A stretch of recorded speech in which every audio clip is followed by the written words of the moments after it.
Hi, folks. So today we will be looking at problem 7, 8A, which deals with cash balances.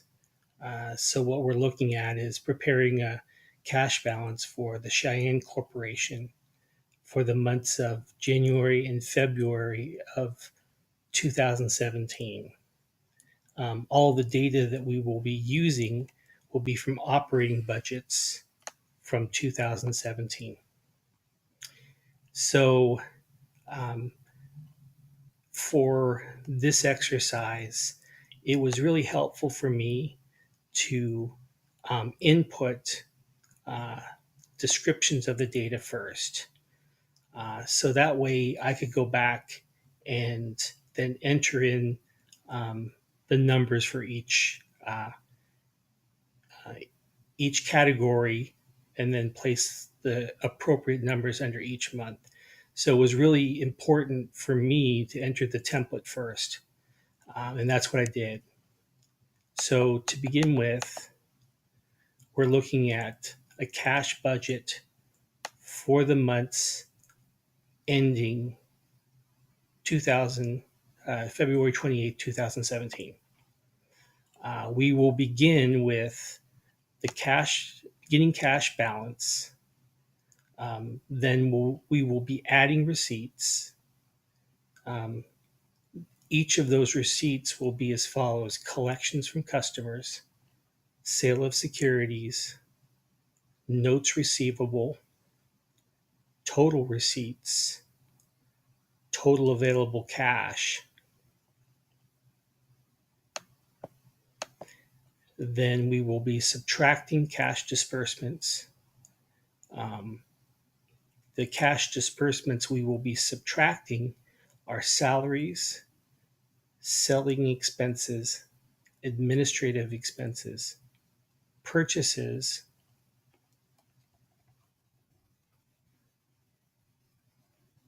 and dividends. Then we will total the disbursements, and then we will subtract um, the disbursements from the available cash. Um, and the title of this um, category is excess or deficiency of available cash over disbursements. Following that, we'll have another category which starts as financing. Um, Under financing will be borrowing, repayments, and then finally the ending cash balance. So let's look at how the data is going to fall in the cash balance. So the first entry for beginning cash balance. Um, for January, we will go and get that information from the top here. So the company's cash balance on January 1st, 2017 is expected to be $49,000. So we know that the beginning cash balance will be $49,000. So we will enter $49,000 in the beginning cash balance.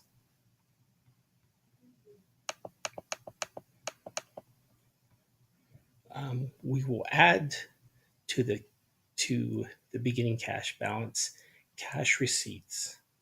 And to find this information, we will go back to the top and look at other data. So our cash receipts come from collections from customers. So in January, we collected $331,800 from customers.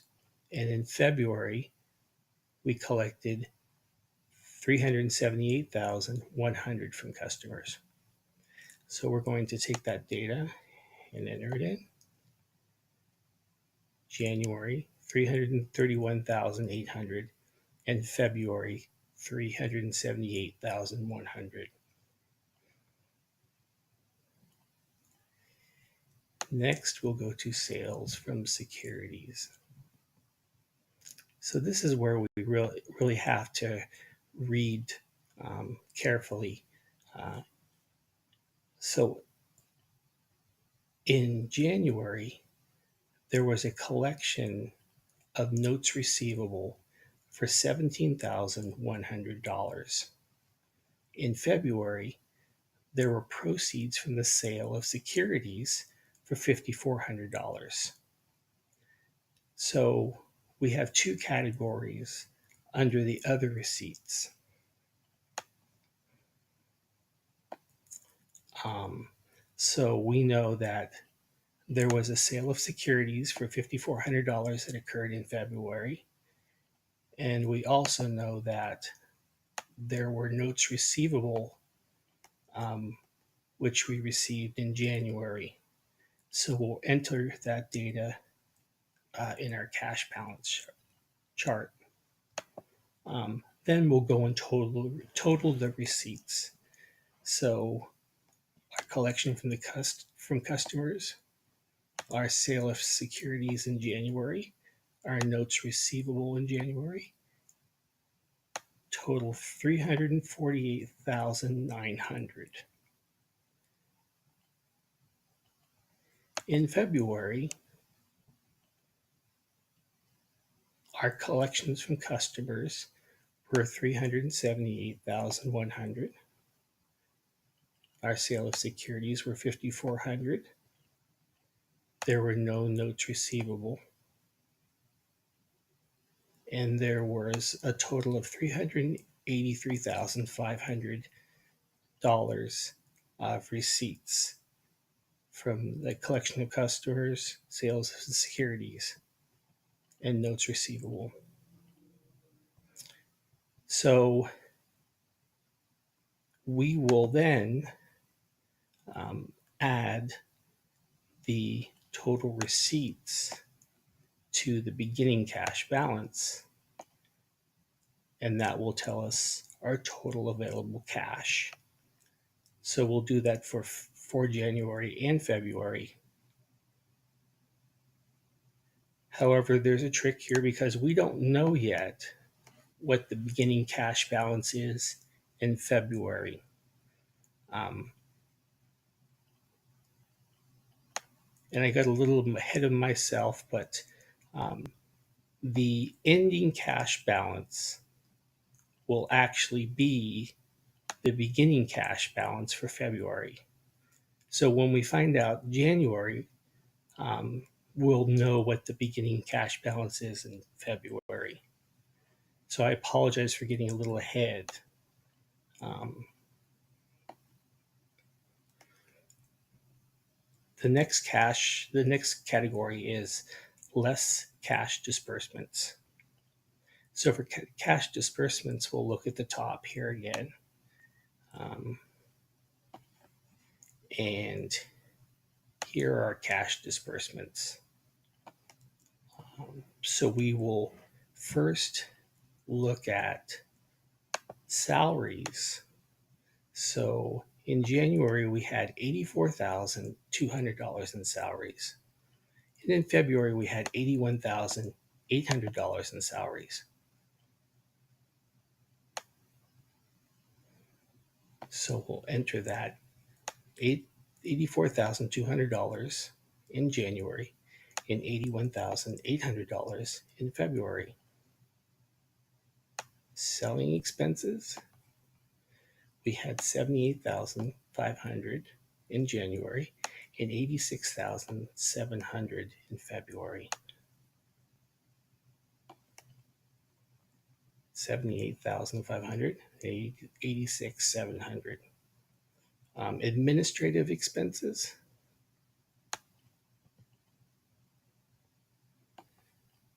we had $70,800 in January and $74,200 in February. However, it tells us here all other expenses are paid in the month incurred except for administrative expenses, which include $1,000 of depreciation per month. So we are told that we will be subtracting $1,000 from each of those months for depreciation.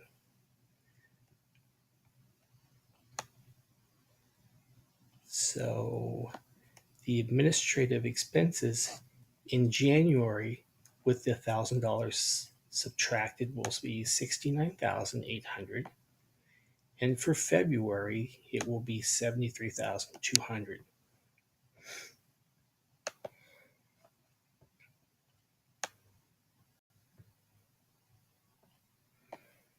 Now, we're also told here that there are payments made for purchases in January for $104,300 and February for $148,800. So we'll take that and enter it in under purchases. 104,300 and 148,800. Now, don't get confused with purchases up here, because really what we're talking about here is disbursements. So we're actually making payments for these purchases. That's dispersing cash. So this is what we'll be, these numbers are what we'll be entering in our cash balance. Again, right here.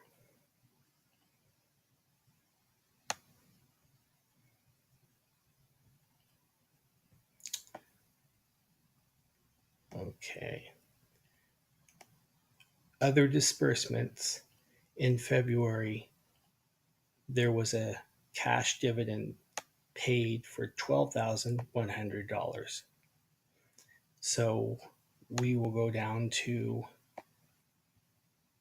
our cash disbursements in February and enter in the $12,100. Then we will total disbursements for January and disbursements for February and enter our results in total disbursements.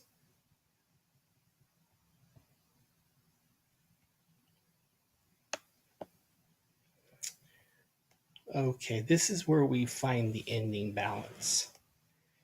So what we'll be doing is we'll be taking the total disbursements for January and we will be subtracting that from the total available cash for January. And again, this is how we're going to determine what the beginning cash balance is for February.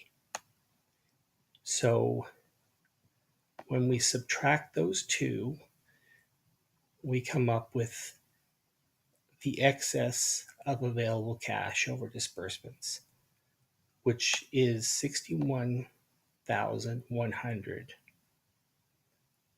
And again, that is subtracting the disbursements from our available cash.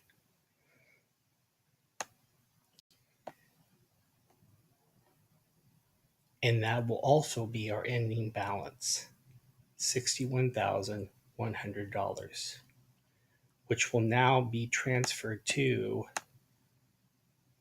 February and become our beginning cash balance.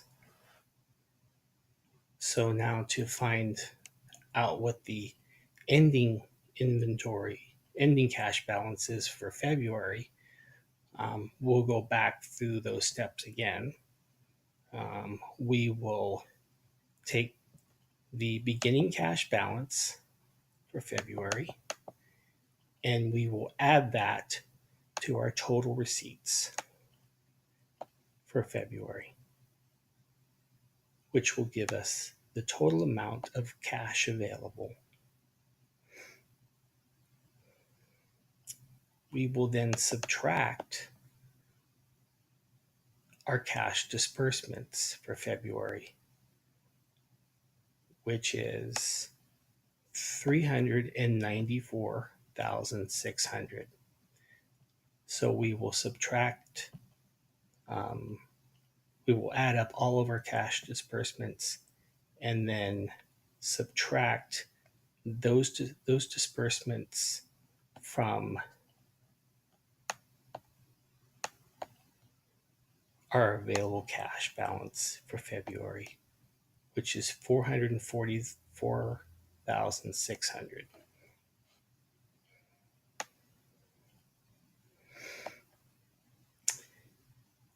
Now, when we subtract the disbursements from the available cash, we end up with a total of $50,000 um, in excess of available cash over disbursements.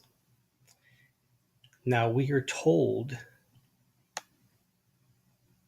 in our information on the top that although our cash balance on January 1st is $49,000, the company wants to maintain a minimum cash balance of $58,050.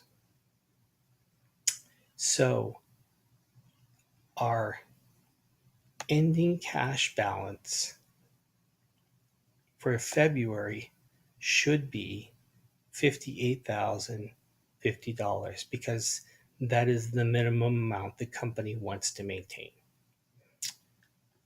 To get that number, we are going to borrow $88,050, and then we're going to add that to our $50,000 of available cash. So when that amount is borrowed and then added, our available cash balance now becomes $58,050, which is again the minimum the company wants to maintain as a cash balance. I hope that you were able to follow along. This was a rather challenging chart uh, budget to complete. But again, as I entered in all of the information for each um, category, it was easy for me to get the data and input it and then do the calculations because I knew what I was looking for then. And then when doing so, making sure that you're reading um, every part of the information you're given and entering in the right information. Uh, Otherwise, it could throw you off. And then also making sure that in areas where there are no um, data to be inputted, you put zeros in, or else it will catch that. If you have any questions or feedback, please feel free um, to add on to the discussion and um, help me understand what I could do to be clearer or more helpful. Um, thanks for listening, and I hope you do well in this assignment.